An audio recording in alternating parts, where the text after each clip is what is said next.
Hello friends, आज के इस वीडियो में हम लोग कालिदास के बैकग्राउंड के बारे में पढ़ेंगे और इसके कालिदास के वर्क के बारे में पढ़ेंगे। बहुत ही आसान तरीके से आप लोगों को इसके बारे में समझाऊंगी। आज मैं आपको खुद अपने नोट्स से समझाऊंगी, जाके आपको ज़्यादा अच्छे से समझ में आएगा। तो आइए आपको अपने नोट से समझाती हूँ। बहुत ही अच्छे से मैंने आप लोगों के लिए नोट बनाया है ताकि आप लोगों को अच्छे से समझ में आए। आइए जानते हैं, इंडियन क्लासिकल लिटरेचर के कालिदास के बारे में पढ़ना बहुत ही ज़रूरी है, तभी जाकर आपको ये अच्छे से समझ में आएगा इंडियन क्लासिकल लिटरेचर। तो Kalidas, a classical Sanskrit author and often considered ancient Indians greatest playwright and dramatist. तो कालिदास को एक संस्कृत ऑथर माना जाता है और ये इनको इंडियन ग्रेटेस्ट प्लेराइट और ड्रामाटिस्ट में इनको कंसिडर किया जाता है। Kalidas also known as Shakespeare of India. Kalidas को इंडिया का शेक्सपियर माना जाता है। जिस तरह से शेक्सपियर को इंग्लिश प्लेराइट्स में एक मुकाम हासिल है, उसी तरह से कालिदास को भी इंडिया का शेक्सपियर और संस्कृत लैंग्वेज में वही मुकाम हासिल है। तो कालिदास को भी इंडिया का शेक्सपियर कहा जाता है। इन्हें संस्कृत ड्रामा में प्लेराइट्स में बहुत ही ऊंचा मुकाम दिया गया है। तो कालिदास की शादी किससे हुई और इसके पीछे वजह क्या था, और कालिदास आखिर इतने कम अकल वाले शुरू में माने जाते थे और उनकी इतनी ज़्यादा सलाहियत कहाँ से आ गई कि इन्होंने इतनी सारी पोयम, इतनी सारी ड्रामेटिस्ट, एक शेक्सपियर ऑफ इंडिया का लक़ब मुकाम हासिल कर लिया। तो इस बारे में हम लोग जानेंगे। कहा जाता है, बहुत सारे स्कॉलर्स ने यह कहा है कि कालिदास बड़े होने के बाद भी उनका दिमाग इस तरह था कि एक 8 साल के बच्चे का जैसा दिमाग होता है वैसा माना जाता था। लेकिन कालिदास और उस वक्त एक उज्जैन सिटी था, उसके जो किंगडम थे वो विक्रमादित्य थे।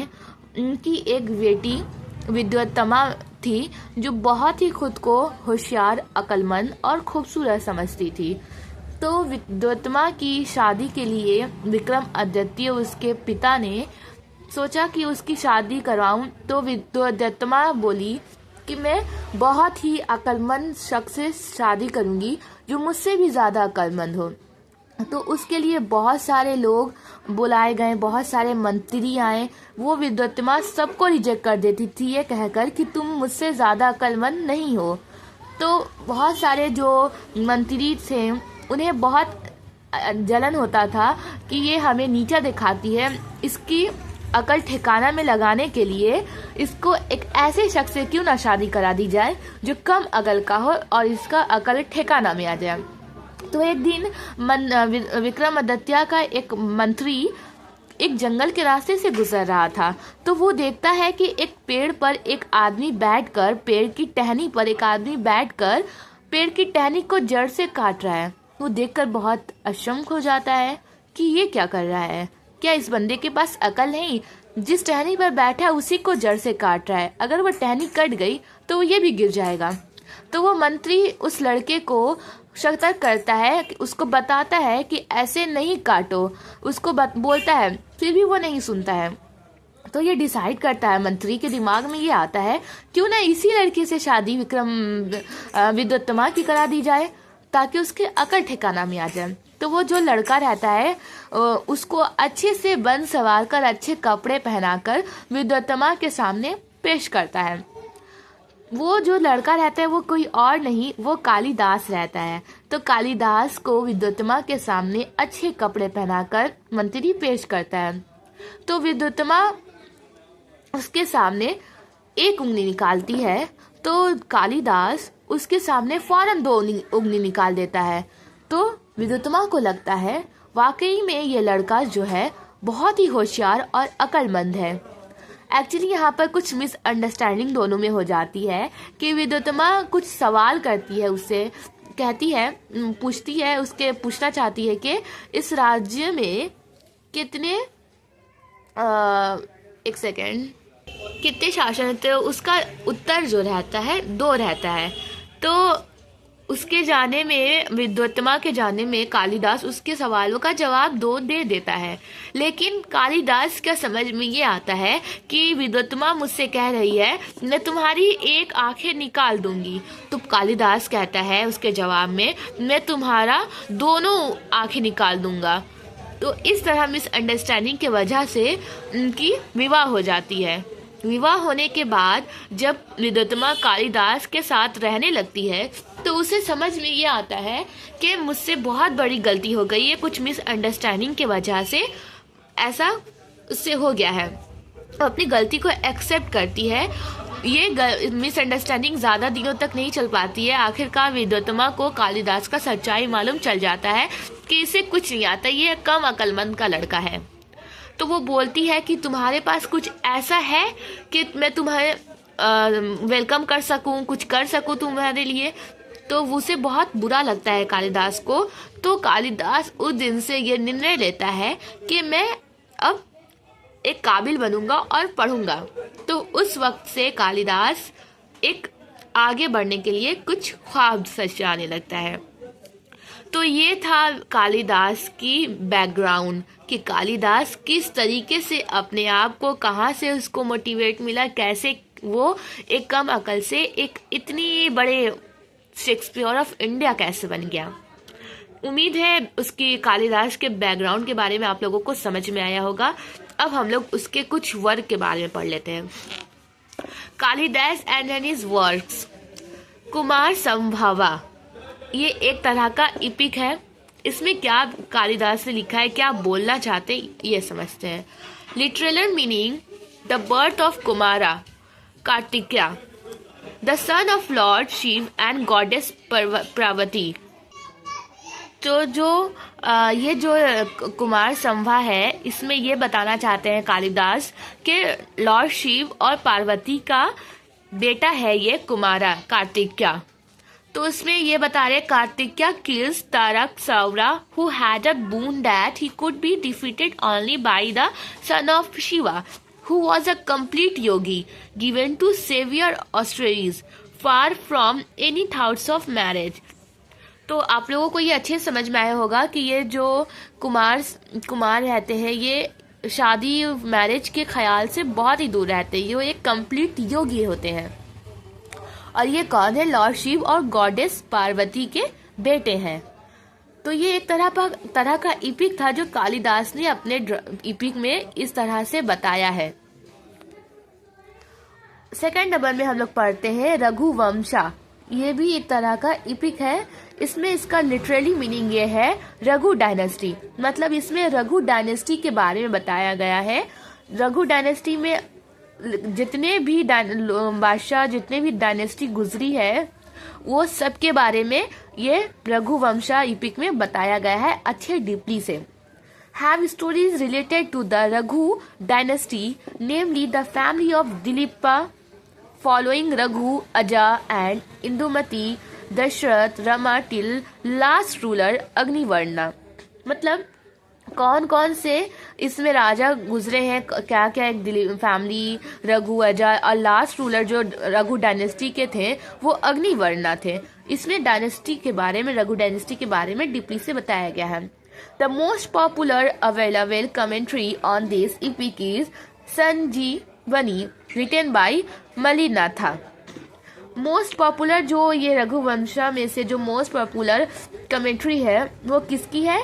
संजीवनी की है। किसने लिखी है इसको? मलिनाथा ने लिखी है। कमेंट्री मतलब ये होता है फ्रेंड्स कि किसी चीज को और ज़्यादा डीपली में लिखना और उसके ऊपर बातचीत करना, अच्छे से उसको डीपली में जितना हो सके उस पर लिखना और कुछ अपनी क्रिटिक्स उसमें राइटर लोग डालते हैं, बताते हैं कि किस तरीके से ये और लैबोरेट किया जा सके और अपने क्रिटिक्स को डालकर उसे अच्छे से समझाया जा सके। तो ये मलिनाथा जो है ये संजीवनी को कमेंट्री लिखे थे। अब हम लोग पढ़ते हैं कालिदास की लिखी हुई कुछ मेघदूत के बारे में। मेघदूत एक तरह का कविता है फ्रेंड्स। इसका लिटरली मीनिंग ये होता है क्लाउड एज मैसेंजर, मतलब इसमें जो क्लाउड, जो बादल रहता है वो मैसेंजर का काम करता है। It describes how a yaksha or nature spirit who had been banished by his master to a remote region for a year asked a cloud to take a message of love to his wife. तो इसमें यह बताया जाता है, जो इसमें यक्षा को describe किया गया है। यक्षा मतलब जो नेचर के स्पिरिट होते हैं, नेचर के बारे में जानने वाले होते हैं, तो इनको कुछ इनको क्रश दे दिया जाता है, जिसकी वजह से ये अपने फैमिली, अपने वाइफ से दूर हो जाते हैं। तो उस वक्त उनको अपनी वाइफ को कुछ मैसेज देना रहता है, तो ये कुछ लव मैसेज देना चाहते हैं। तो ये मैसेज कौन लेके जाता है? क्लाउड लेके जाता है, इसीलिए इसका नाम क्लाउड एज मैसेंजर रखा गया है। इसमें किसके बारे में इंट्रोडक्शन दिया गया है? संदेश काव्या, इंट्रोडक्शन ऑफ संदेश काव्या। अब हम लोग पढ़ेंगे ऋतु संवहरा।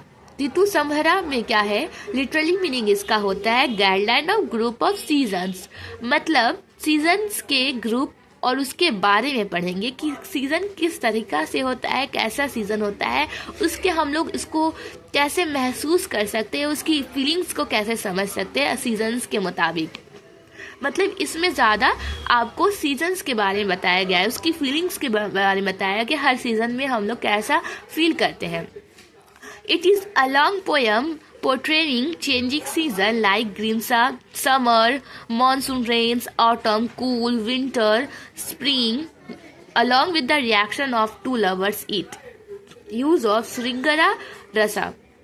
मतलब इसमें एक दो लवर्स के बारे में बताया गया है कि जो दो लवर्स होते हैं किस तरीके से अलग अलग सीज़न में, समर में, मानसून में अलग अलग तरीके से फीलिंग करते हैं और कैसे वो अलग अलग मौसम में फीलिंग्स करके अपने लाइफ को स्पेंड करते हैं। इसमें क्या यूज़ किया गया है? श्रृंगारा और रसा को यूज़ किया गया है। रसा यूज़ करके इसमें जान आ गया है और इस तरीके से इस ऋतु संवहरा को लिखा गया है। फिर हम लोग पढ़ते हैं दोस्तों अभिजना शकुंतला। अभिजना शकुंतला एक ड्रामा है। कालिदास जिस तरह से कविता, पोयम में, इपिक में मशहूर है, उसी तरह से कालिदास ड्रामा में बहुत ही ज़्यादा मशहूर है। इनको एक अलग महारत हासिल है ड्रामा में। तो नाट्य शास्त्र के मुताबिक, अकॉर्डिंग टू नाट्य शास्त्र, कि हम लोग किस तरीके से ड्रामा लिखें कि उसमें एक अलग से जान पैदा हो जाए। नाट्य शास्त्र के मुताबिक ये है कि जो चीज़ पहले पॉपुलर हो चुकी है उसमें से ही कुछ लेकर उसमें हम लोग ड्रामा को अगर लिखते हैं तो बहुत ही ज़्यादा अच्छी मानी जाती है ड्रामा और बहुत ही फेमस होती है। तो पॉपुलर ड्रामा को इसी तरह से कालिदास पॉपुलर ड्रामा में से लेकर लिखा करते थे, तो इसलिए इनकी ड्रामा बहुत ही अच्छी मानी जाती थी। ये कालिदास अक्सर महाभारत, रामायण, ये सब चीज़ों में से लेकर ड्रामा लिखते थे। तो ये जो अभिजना शकुंतला ये ड्रामा है, महाभारत से कुछ लिया गया है। तो लिटरल मीनिंग इसका होता है रिकॉग्निशन ऑफ शकुंतला, शकुंतला की पहचान कैसे करें। It is a dramatize version of the story of the Shakuntala, daughter of sage Vishwamitra and Dushyanta, the king Hastinapur from Mahabharata. दोस्तों इसकी एक अलग से वीडियो मैंने बनाई है, बहुत ही अच्छा से अभिजना शकुंतला की स्टोरी ड्रामा को मैंने बताया है, बहुत ही डीपली में बताया फ्रेंड्स। उसकी लिंक हम डिस्क्रिप्शन में आपको दे देंगे, आप वहां से इस ड्रामा को सुन सकते हैं। तो ये जो ड्रामा है इसमें शकुंतला को पहचानना है कि शकुंतला एक किसकी बेटी रहती है? विश्वामित्रा एंड दुष्यंत की बेटी रहती है। और जो इसमें जो राजा रहते हैं उनको यहाँ जो राजा रहते हैं उनको शकुंतला से लव हो जाता है, तो वो उनसे विवाह करना चाहते हैं। जब विवाह कर लेते हैं तो कुछ वजह से ये अपने किंगडम में वापस चले जाते हैं। तो शकुंतला को कोई क्रश कर देता है कि तुम्हारा जो लवर रहेगा वो तुम्हें भूल जाएगा अगर तुम उसे वो अंगूठी वापस से दिखा देती हो, तो वो सब कुछ उसे याद आ जाएगा अगर तुम उसे अंगूठी दिखाओगी तो उसी तरह से इस बीच में भी बहुत कुछ होता है फ्रेंड्स, लेकिन लास्ट में वो अंगूठी दिखा देती है, उसे याद आ जाता है सब कुछ, फिर से दोनों लवर्स एक साथ हो जाते हैं। इसकी डीपली में आप फ्रेंड्स मैंने वीडियो बनाई है, बहुत ही अच्छे से समझाया, उसमें आप वो वीडियो को देख सकते हैं। 6 नंबर में है Vikramorvashiyam, literally meaning Urvashi won by valour, play is based on the Vedic love story of king Pururavas and the apsara name Urvashi known for her beauty. Basic plot of story is adopted from some parts of Purana and Brahmanas. इसमें भी love story है। एक अप्सरा रहती है उर्वशी और hero जो रहता है वेलर। इन दोनों की लव स्टोरी के बारे में बताया गया है। ये लव स्टोरी पर बेस है, वैदिक लव स्टोरी है। 7 नंबर पर आता है मालविका अग्निमित्र। फ्रेंड्स, ये कालिदास की फर्स्ट ड्रामा है मालविका अग्निमित्र। लिटरेरी मीन इसका मालविका एंड अग्निमित्र, मतलब देखा वर्ड से ही समझ में आ रहा है, 2 कैरेक्टर के बारे में है ये मालविका एंड अग्निमित्र। ये भी एक लव स्टोरी है मालविका और अग्निमित्र की। It tells the story of the love of Agnimitra. Agnimitra की स्टोरी के लव के बारे में बताया गया है कि अग्निमित्रा को मालविका से मोहब्बत हो जाती है, लेकिन जब लोग जानते हैं कि मालविका से ये मोहब्बत करता है तो मालविका को सजा के तौर पर बंद कर दिया जाता है। लेकिन बाद में ये पता किया जाता है कि मालविका भी एक अच्छे फैमिली से, रॉयल फैमिली से बिलोंग करती है। तो इस तरह से अग्निमित्रा की क्वीन के तौर पर उसे मान लिया जाता है मालविका को, और इस तरह से अग्निमित्रा और मालविका की लव स्टोरी सक्सेस हो जाती है। तो ये था कुछ कालिदास के बारे में, बैकग्राउंड के बारे में बताएं और कालिदास के वर्क्स के बारे में बताएं, एपिक, ड्रामा, कविता। ये कुछ कालिदास के बारे में था। और कुछ जानने के लिए और इसी तरह से नोट्स लेने के लिए और उसके बारे में जानने के लिए मेरी वीडियो को प्लीज़ सब्सक्राइब करें।